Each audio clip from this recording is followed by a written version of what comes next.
G'day ladies and gentlemen, welcome back to the YouTube channel. How are we all doing? It is a wonderful sunsetty time. Well, not quite, we've still got a few more hours of light going, but it was promised to be raining today, so I didn't think I'd be getting out and doing a video, but here we are. It's like 26 degrees, it's got a lovely cool breeze, and I'm on top of a multi-level car park, which never used to have a gate around it till a few people tried to jump, so, ooh, morbid. But I thought I'd do a cheeky little video today, something simple that we can all get into, and that is talking about the lovely thing of emergency braking. Now, the reason I've come to this multi-level is because it'll give you it's a quick little circuit, simple enough to accelerate a little bit, and something you could probably find around you, alright? So that's the gist of it.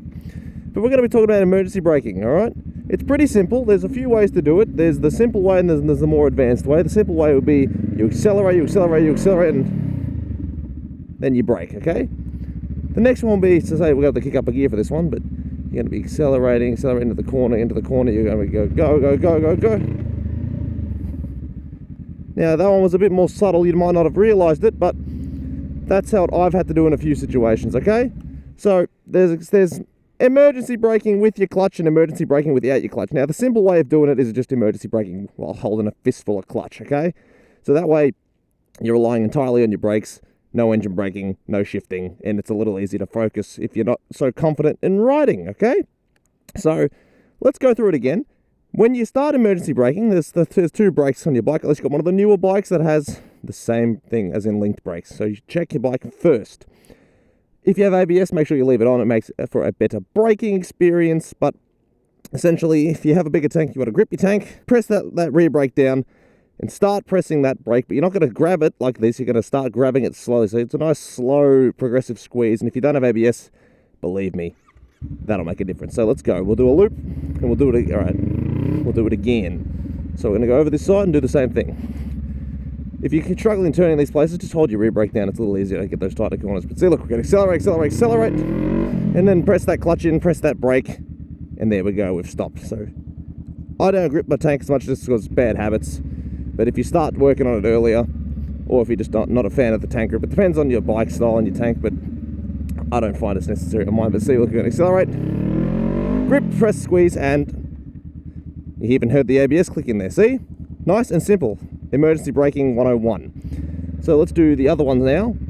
Like I said, we've done it before, so we're going to shift in a second. We're going to get down there, accelerate. You're going to notice it, shift a little bit, and then you can catch that emergency brake at the end. It's basically just using the engine brake to slow you down a little bit. Now, I find that at slow speeds, it's not as useful because obviously when you're doing this, you can just do this a lot easier. And if you're on a newer bike, your bike will actually have some hazard lights pop up. So I don't know, if I'm owing over 50 Ks on the Rebel 500, the hazard lights come on. There you go. Just be careful if you haven't got ABS and you do it in a place like this, because sometimes these parking lots are quite slippery, okay? But when it comes down to it, that's all emergency braking is, okay? Slower speeds, I find you can just clutch in, rear brake, front brake, and squeeze that front brake slower and slower until the brake works perfectly. Whereas you're going faster, obviously engine braking helps you slow down a significant amount, but ideally, you want to make sure you get yourself in these positions where you don't need to worry about engine braking and emergency braking. You want to coast, slow down nice and comfortably, and just stuff like that, man. It's really, really simple. But that's it. If you need any recaps or any others, just rewatch the video, man. There's nothing else to emergency braking. Just rear brake, front brakes nice and slow, clutch, and then slow down. Now, if you need to, downshift and let the clutch out a little bit and then back in for that a bit of engine braking. Besides that, it's not too bad at all. Also, look, 25,000 kilometers. Woohoo. But ladies and gents, that's all there is. Short and sweet video. I hope you've enjoyed. I'm going to enjoy the echo of the exhaust down the tunnel here. And take it easy, keep it cheesy. Ride safe, practice, and peace. Bye.